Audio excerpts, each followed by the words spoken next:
গুজরাট টাইটান্সের কাছে কোনো রকমের কোনো পাত্তাই পেল না দিল্লি ক্যাপিটালস। তারা ম্যাচ হেরেছে 10 উইকেটে প্রথমে ব্যাট করে 199 করেছিল 3 উইকেটে দিল্লি ক্যাপিটালস, এবং কে জানতো যে এই রান এত সহজে তারা করবে। 6 বল হাতে রেখে 10 উইকেট হাতে নিয়ে ম্যাচ জিতবে গুজরাট টাইটান্স, আসলে হয়েছে তাই।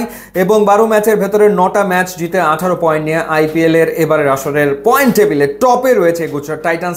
নিশ্চিত হয়ে গেছে তাদের আসলে প্লে অফে খেলা, শেষ 4-এ খেলা। এবং এই আসরে গুজরাট টাইটান্সের যে সাফল্য তার মূল কারণ হচ্ছে তাদের ওপেনিং প্লেয়ার সাই সুদর্শন, শুভমান গিল। তারা যেরকমভাবে রান করে চলেছেন, ইনফ্যাক্ট সাই সুদর্শন এখন পর্যন্ত 617 রান করেছেন 12 ম্যাচে, এবং তিনি রান তোলাদের তালিকাতে 1-এ রয়েছেন। 2 নম্বরে কে রয়েছেন? 2 নম্বরে রয়েছেন শুভমান গিল, তিনিও 600-র উপরে রান করে ফেলেছেন, তার রান হচ্ছে 601।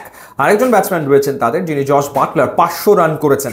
সো যেটা হয়েছে যে গুজরাট টাইটান্স এই আসরে সাফল্য পাওয়ার কারণ হচ্ছে তাদের নাম্বার 1, 2, 3 ব্যাটার, এই তিনজনই মূলত আসলে সমান তালে রান করছেন। আমি আপনাদেরকে একটা স্ট্যাট যদি জানাই যে শুভমান গিল এবং সাই সুদর্শন এই সিজনে একসাথে 839 রান তারা আসলে করেছেন ওপেনিং পেয়ারে। তো সেখান থেকেই বোঝা যাচ্ছে যে কেন কি কারণে গুজরাট এই সিজনে এত দুর্দান্ত খেলছে। দিল্লির প্রসঙ্গে যদি আসি, দিল্লি আসলে রানটা ডিফেন্ড করতে পারেনি, এবং দিল্লির বোলাররা তারা আসলে বেধড়ক মার খেয়েছে। এবং দিল্লি যে 1, 2, 3, 4, 5, 6জন বোলার ব্যবহার করেছে, তাদের ভিতরে মুস্তাফিজুর রহমান বেস্ট। মুস্তাফিজই আসলে সেরা বোলার, উইকেট তো কেউ আসলে পায়নি, সবচেয়ে কম রান দিয়েছে আসলে মুস্তাফিজুর রহমান।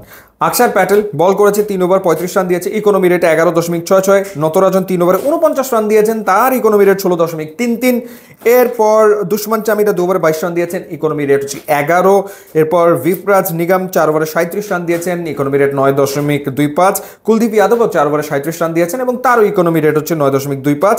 মুস্তাফিজ 3 ওভারে দিয়েছেন 24 রান, তার ইকোনমি রেট হচ্ছে 8, সবচেয়ে কম 6জন বোলারের ভেতরে।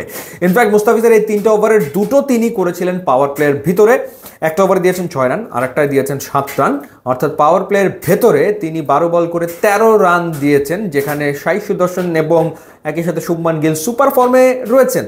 থার্ড যে ওভারটা করেছেন সেই ওভারে তিনি 11 রান দিয়েছেন, পরপর 2 বলে 2টা 4 খাওয়ার পর 3 রান তিনি দিয়েছেন। সো এই 3 ওভার তিনি বল করেছেন, একটা ওভার তার আসলে থেকে গেল। তো যাই হোক, মুস্তাফিজ এলেন, কিন্তু দিল্লি ক্যাপিটালস ম্যাচটা জিতলো না, এবং তাদের প্লে অফে খেলাটা এখন একটু ডিফিকাল্ট হয়ে গেছে। 2টো ম্যাচ বাকি রয়েছে, মুম্বাই ইন্ডিয়ান্সের বিপক্ষে এবং পাঞ্জাবের বিপক্ষে।